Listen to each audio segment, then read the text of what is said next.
try to wipe things out so that there be no email, no personal, no official? Well, my personal emails are my personal business, right?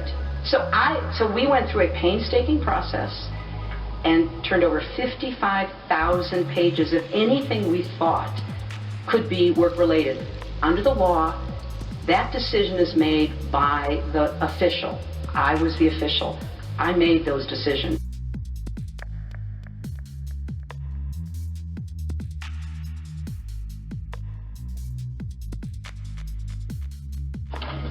And by the way, you know, I sit on the stand and it get hot. I got hairy legs that turn blonde in the sun. And the kids used to come up and reach in the pool and rub my leg down so it was straight, and then watch the hair come back up again. They'd look at it. So I learned about roaches. I learned about kids jumping on my lap. And I've loved kids jumping on my lap. These people are sick.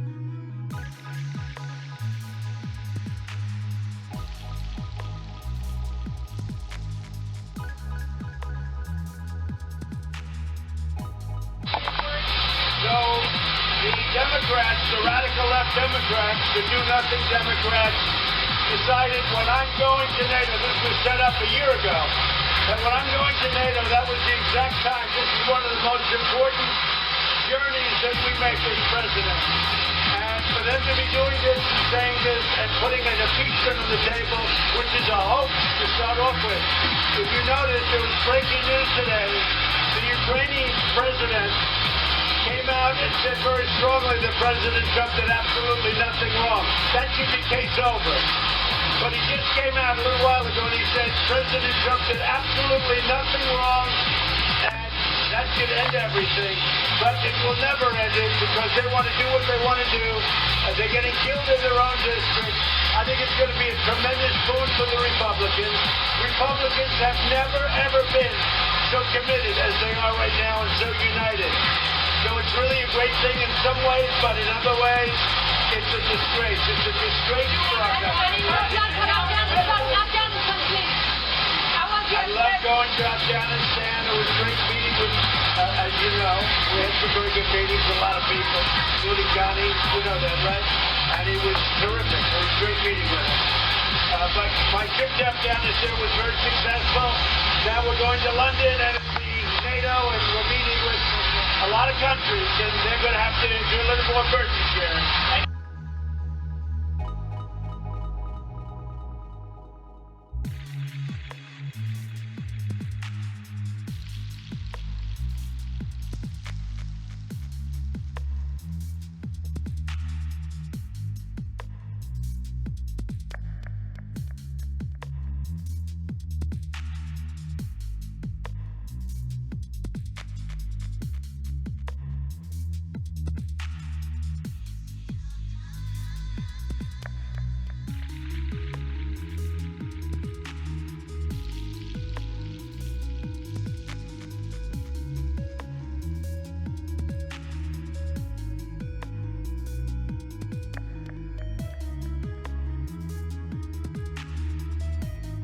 These people are sick.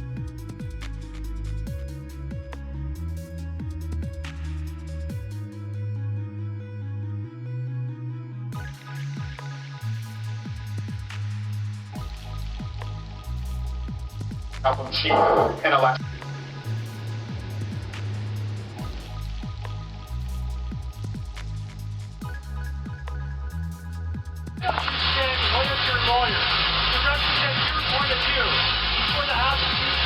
Because the whole thing is a hoax. Everybody knows it. All you have to do is look at the words of the Ukrainian president that he just issued, and you know it's a hoax. It's an absolute disgrace what they're doing to our country. Thank you. Thank you very much.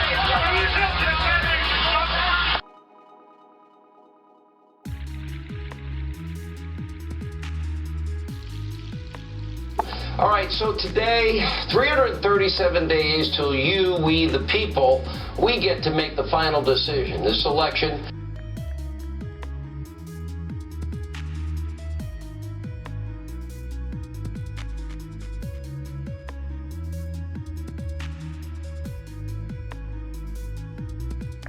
bombshell story surrounding the deep state and the upcoming FISA report expected out 1 week from tonight. This might explain everything.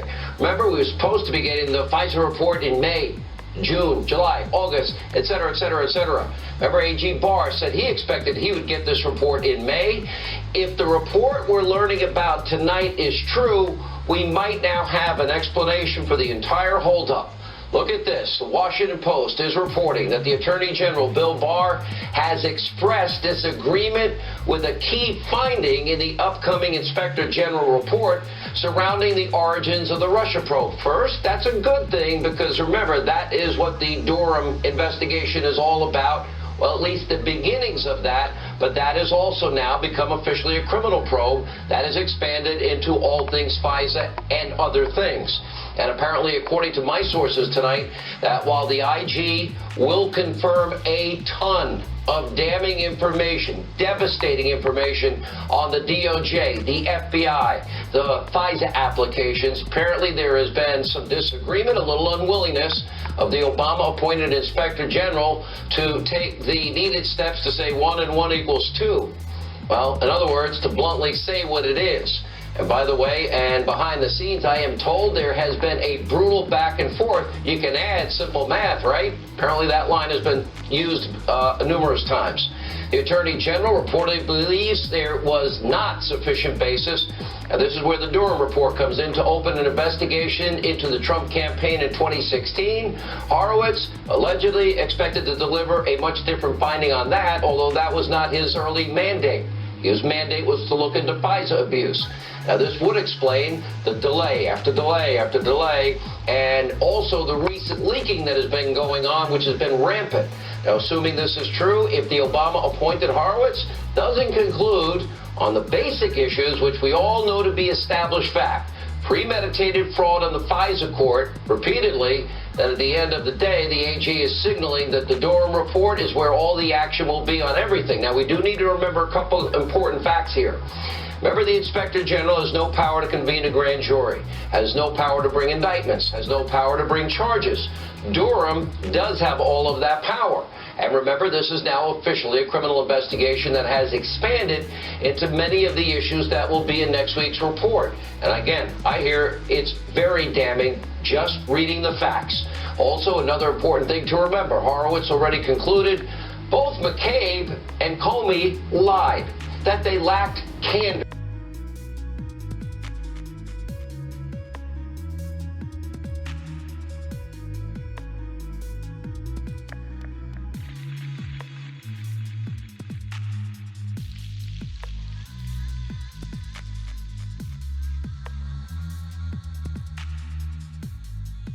By the way, that was something that was a big deal when it was a Trump associate. And by the way, in those two cases, nothing happened. Remember, he made referrals. Nothing happened. The IG doesn't make criminal referrals. He makes referrals to investigate. Now, funny, because lacking candor got people like Michael Cohen, Paul Manafort, more recently Roger Stone, in tons of trouble. The system is so corrupt, frankly repulsive. We have a dual justice system in this country. And also, don't forget, this is what the Attorney General signaled in a recent speech, and I would argue that no Attorney General of the United States would ever say this unless he knows something we don't know. Take a listen. Immediately after President Trump won election, opponents inaugurated what they called the resistance. And they rallied around an explicit strategy of using every tool and maneuver to sabotage the functioning of the executive branch and his administration. Now, resistance is the language used to describe insurgency against rule imposed by an occupying military power. This is a very dangerous and indeed incendiary notion to import into the politics of a democratic republic. I'd buckle up as a country. That sounds as serious as it can get. Much more on that straight ahead. Lindsey Graham, remember, a week from this Wednesday, he will have Horowitz before his committee in the Senate. He will respond exclusively to this developing story tonight. But first, also buckle up. The month of December is about to be one of the most pivotal times in modern American history.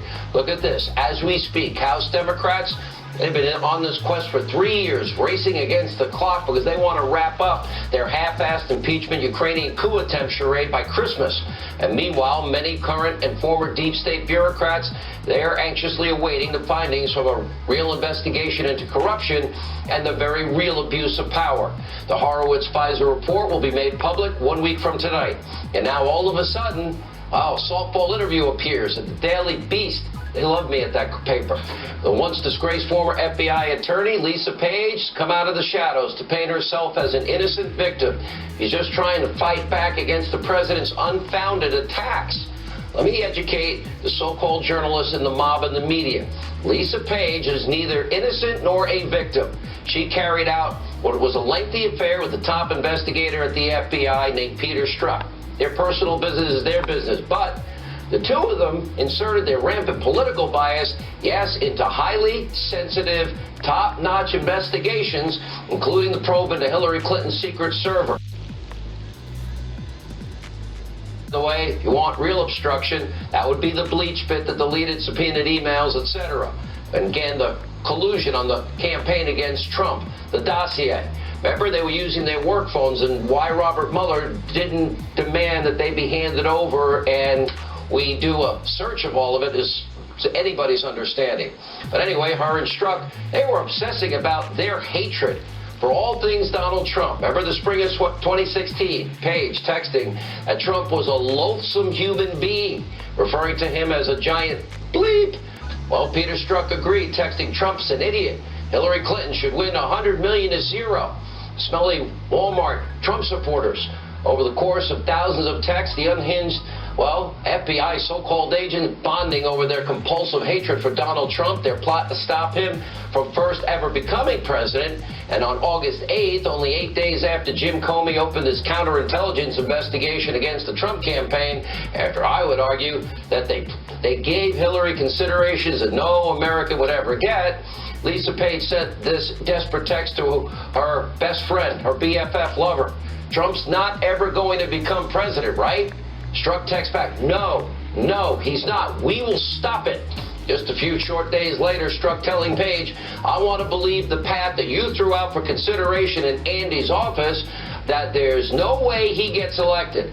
But I'm afraid we can't take that risk. It's like an insurance policy and the unlikely event you die before you're 40. We'll stop him. Insurance policy. Those aren't texts between two low-level employees in the federal government. Those were two of the most powerful individuals working at the highest levels of the FBI and involved in the rigged investigation into Hillary Clinton. A massive corruption scandal in and of itself. In fact, Strzok was the lead investigator in the Clinton email probe. Remember, he is supposedly interrogating, Hillary Clinton.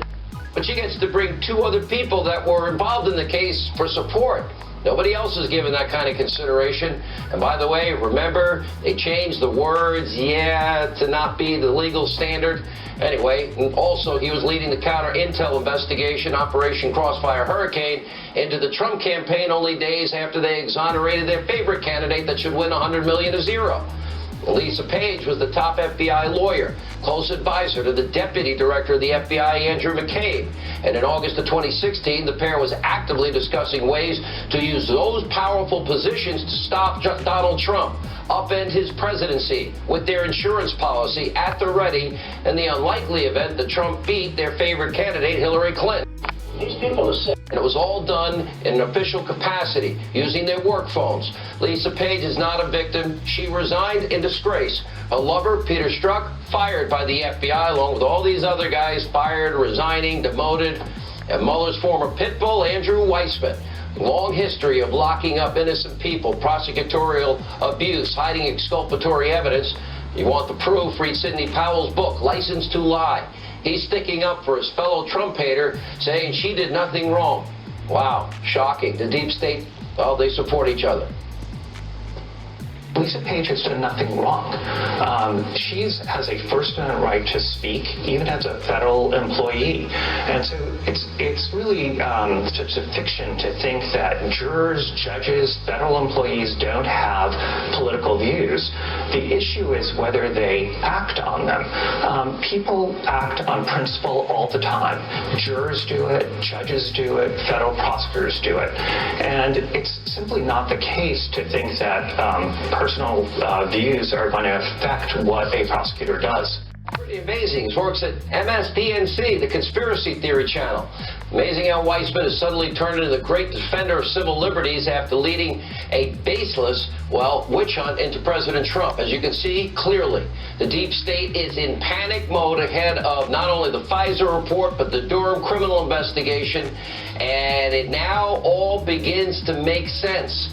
The timing of Page's interview is not a coincidence. Neither is the person who interviewed her. FoxNews.com, they point out Page used an abusively biased Trump-hating writer to break her silence ahead of the IG report.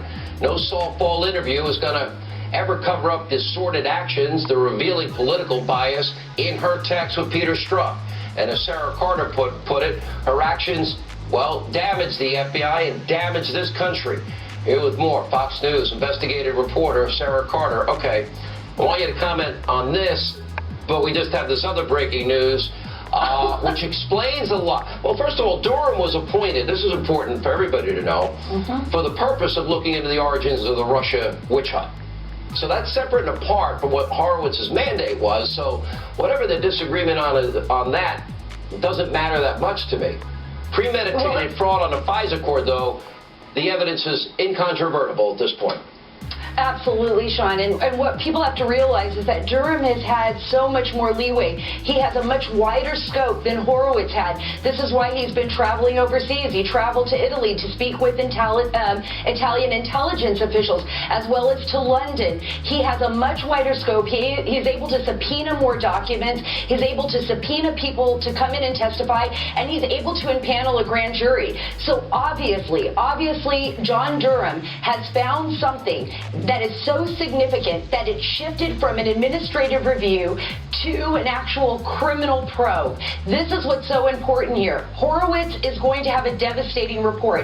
And this is the reason why, Sean, people like Lisa Page, former FBI lawyer, Kevin Kleinsmith, as well as people like Peter Strzok, James Comey, John Brennan, and others have come out of the woodworks now because they're trying to change the narrative. What they're trying to do is control the narrative because they know within a week, we, the public, are going to see this report, and it is going to be extremely damning. All right, Sarah, thank you very much for that report. The upcoming FISA abuse report released 1 week from today. Lindsey Graham will join us exclusively. But first tonight, I do have to issue a warning once again. We, the American people, will be forced to endure yet another week of the Democrats' mind-numbing impeachment, Ukrainian impeachment coup charade. More of the shit show.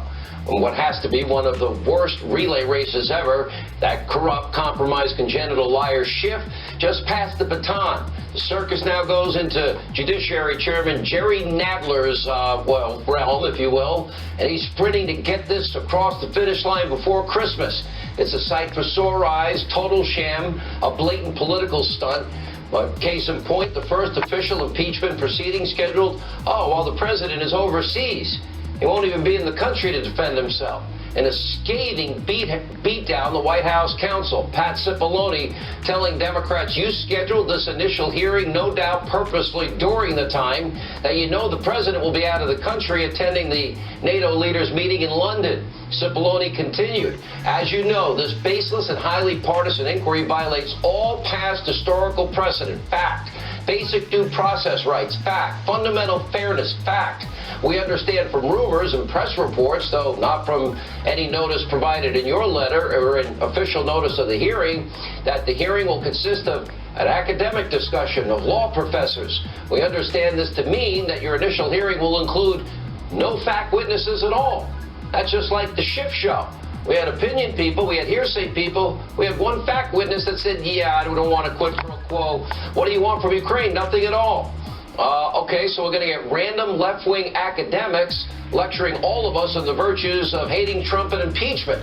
Is this an actual proceeding or just a tabloid Morton Downey like Jerry Springer TV talk show? Daytime. Here with the full report. Capitol Hill senior producer Chad Pergram is with us. Okay, so we're going to have a talk show? I wonder if they're going to be throwing chairs, the academics that are offering their opinions on impeachment. I wonder if Alan Dershowitz will be invited, Chad.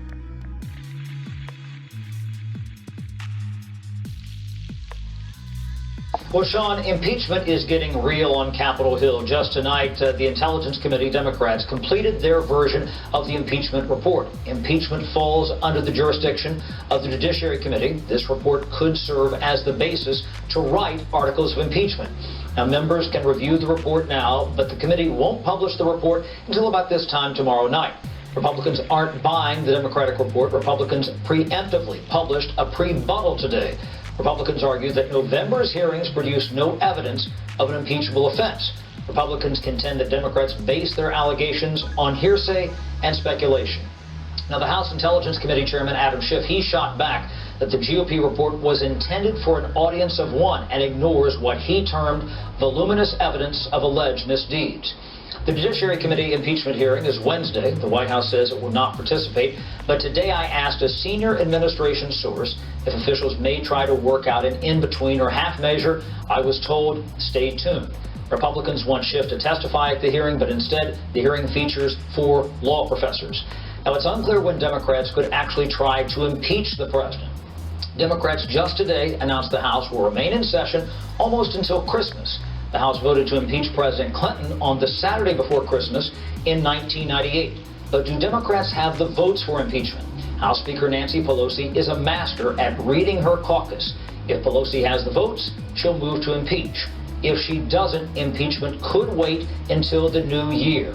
A member of Pelosi's leadership team today told Fox that the backlog of bills in the House works against a December impeachment vote, and the Democrat noted that impeachment, quote, doesn't fit in the holiday spirit, close quote. Sean, back to you. All right, Chad Pergram. By the way, Hitchhiker's Guide to Everything in Life. Chad Pergram. As the Democrats' impeachment coup now unfolds, the top Republican on the House Judiciary Committee, Congressman Doug Collins, by the way, who should be appointed the position for the Senate in the great state of Georgia. I have no idea what the Republican governor of Georgia is doing. I'll get to it in a second. But anyway, Doug Collins, who's turned into a rock star, is demanding that a central corrupt figure in this entire ordeal, the corrupt, compromised, cowardly, congenital liar Adam Schiff, be made to testify. One note about Congressman Collins. He would be the single best choice to fill that Senate seat vacated by the retiring senator. A good guy, somebody I've known for years. He has some health issues, Johnny Isaacson. We wish him well. He's a leading conservative voice, Doug Collins, in the House. He has single-handedly helped spearhead the GOP's impeachment coup resistance with great courage and conviction, unlike so many others. I don't know why the governor of Georgia, I consider it my second home, Brian Kemp, is appointing what appears to be an untested, big Republican Romney donor, described by many as a rhino. Now, we've invited Governor Kemp on radio and TV to explain this decision. Why appoint a huge Romney supporter, not a Trump supporter? Some groups this person's associated with raise a lot of questions. He's declined our multiple invitations. He can't find 5 minutes either today or tomorrow. Meanwhile, back in the swamp, the Judiciary Committee Chairman, Jerry Nadler, has a stranglehold on the impeachment proceeding as he runs his talk show this week. Byron York, in a deadly column in the Washington Examiner, points out this has always been a bad faith impeachment. Many Democrats wanted to impeach Trump from the get-go. Frustrated at their inability to get it done, they jumped on their last best hope, taking every shortcut to ensure their preferred result, racing to beat the political deadline imposed by their party's presidential contest. 2 key things now stand in the way of the Democrats' political hit job. 1, Democrats in swing districts, they're feeling the heat as public support for impeachment is seeing a massive decline. And 2, this decline in support might have something to do with the fact that there's zero evidence of any wrongdoing. There was no quid pro quo like Joe and his zero-experienced millionaire son, Hunter, which, by the way, has been echoed many times by the president of Ukraine, including his most recent interview again this weekend with Time magazine. Zelensky saying, look, I never talked to the president from a position of quid pro quo. I have no idea why you people are doing this. Well, the answer, President Zelensky, is, well, there's corruption in this country like corruption you inherited.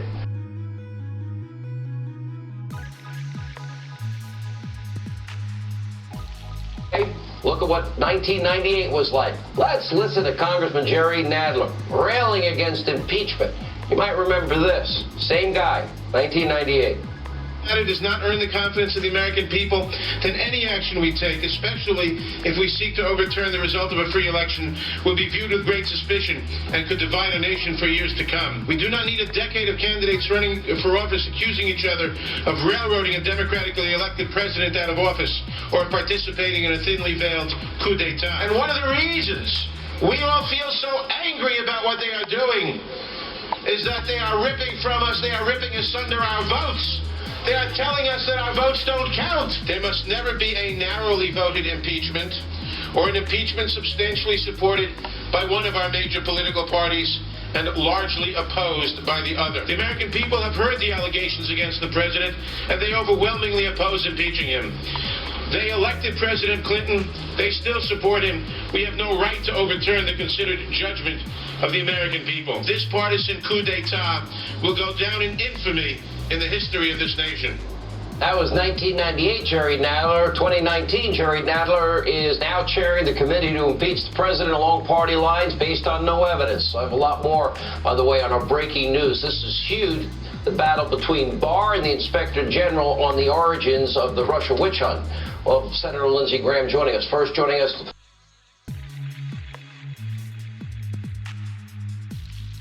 Breaking just moments ago from the Washington Post, the Attorney General of the United States, Bill Barr, has expressed disagreement with the IG's findings while surrounding the origins of the Russia probe. Now, that was not his original mandate. That is the mandate of John Durham. Now, if true, it looks like, well, this explains a lot, doesn't it? Here for reaction, this huge development, Senator Lindsey Graham. We expect, all right, you broke it right here on this show. 1 week from today, we'll get the IG report on FISA abuse, which is supposed to be FISA abuse. Durham was appointed, as I understood it, for the origins of the Russia probe, but also that has now officially become a criminal investigation, expanding also into FISA abuse and other issues. The Inspector General has now power to convene a grand jury.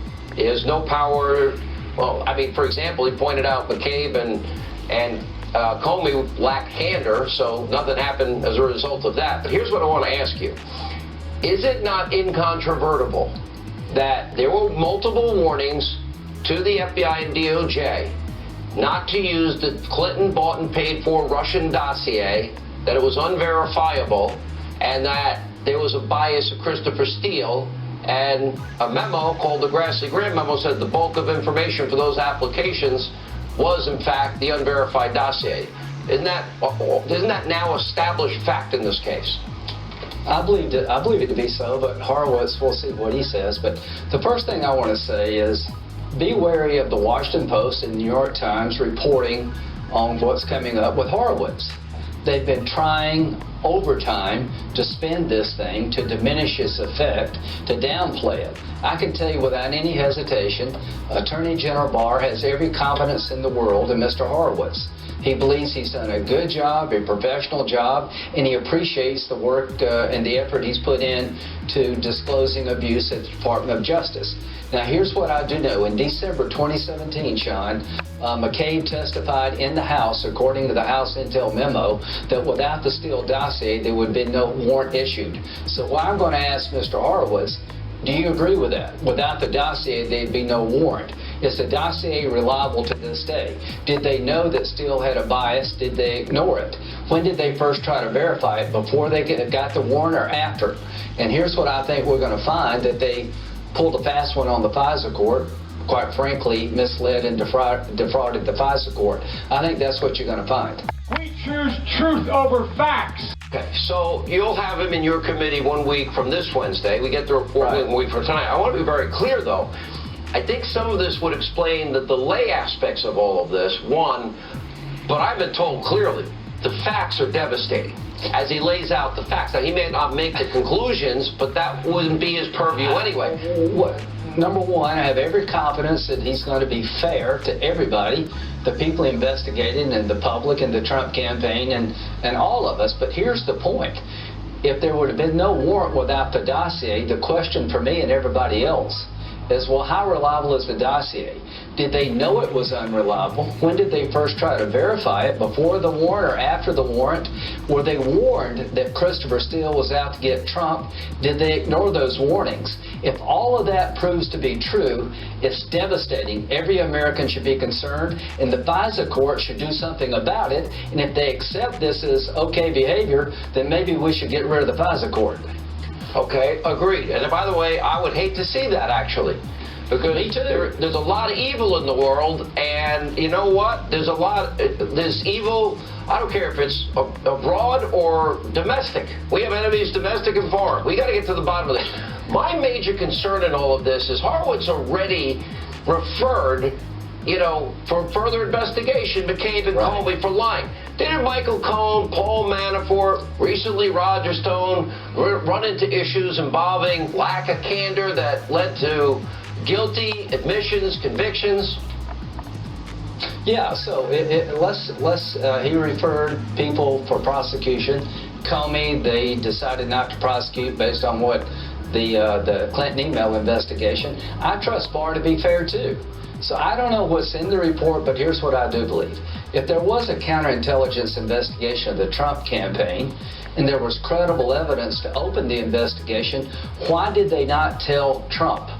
When Dianne Feinstein was found to have somebody in her office they believed to be working for Communist China, they told Dianne, and she fired the person. If they're investigating a campaign and they don't tell the campaign about the foreign influence, then that truly is spying. Here's what I've been told before the show, and this is what I was told numerous times, that the facts that the IG will put before the American people will shock the conscience. They will be devastating to many people. But it will be up to Barr and Durham, because he doesn't 100%. Have it. It will be up to the Attorney General 100%. And Durham and his report, and now a criminal investigation, to actually hold them accountable, which, by the way, no Inspector General has the ability to convene a grand jury, make charges, and prosecute, do they? No, exactly. He's not a prosecutor. He's looking to find out if the system got off the rails, how to protect it, or how to change it in the future, how to make sure it never happens again. Well, the best way to make sure that the FISA court's not defrauded in the future is hold those people accountable who actually did the defrauding. Last question. Is it then fair to say that there will be a map that will be laid out by Horowitz for the Attorney General, for Durham, and they will also, by the way, we're told that their investigation is far more advanced than anybody knew at this point. I think that's a good way to look at it. You should look at this investigation sort of as a roadmap of where you might go criminally.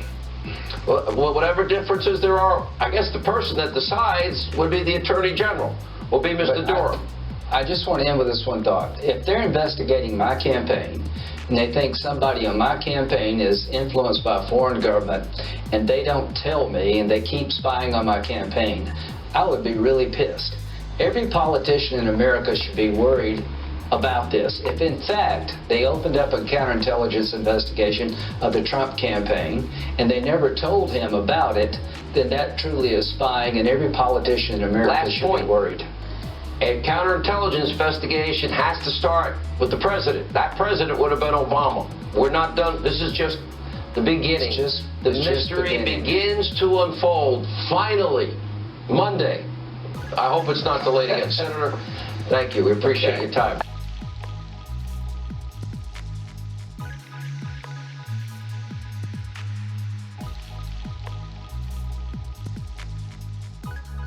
president. I want the president to succeed. When you're flying in an airplane, you root for the pilot. So the book is out now, the case against the Democratic House impeaching Trump. We have to ask you before you hit the road, basically about what happened in Florida with convicted pedophile Jeffrey Epstein.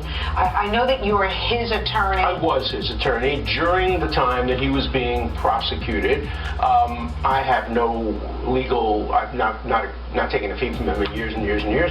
But when you're somebody's attorney, you can't stop answering questions. So when he has a question now about the deal that was struck, I'm available to talk to him. You know, there was a big investigation. The Miami Herald just did it, and of course your name came up about possible accusations of dealing with women who were underage. Totally made up. Look, as to the first woman who accused me, her own lawyer admitted in front of witnesses that she was wrong, just wrong, that I couldn't have been in the places.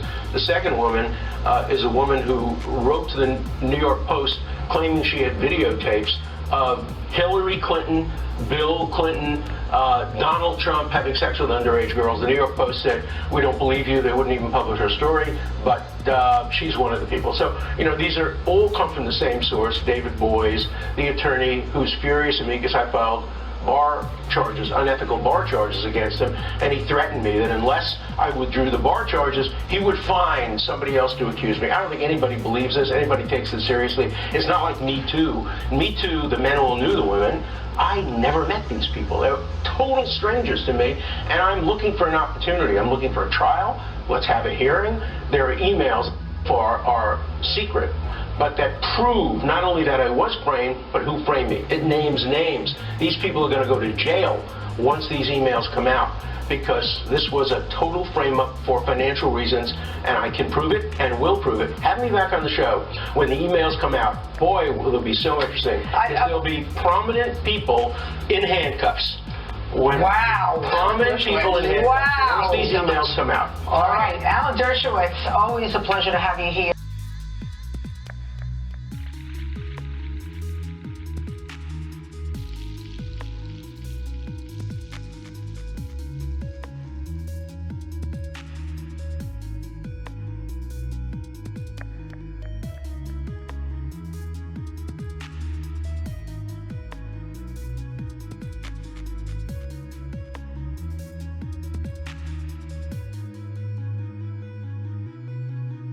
We choose truth over facts. The Burisma, the Biden probe, it's a bunch of BS.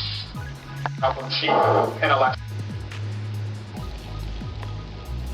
These people are sick.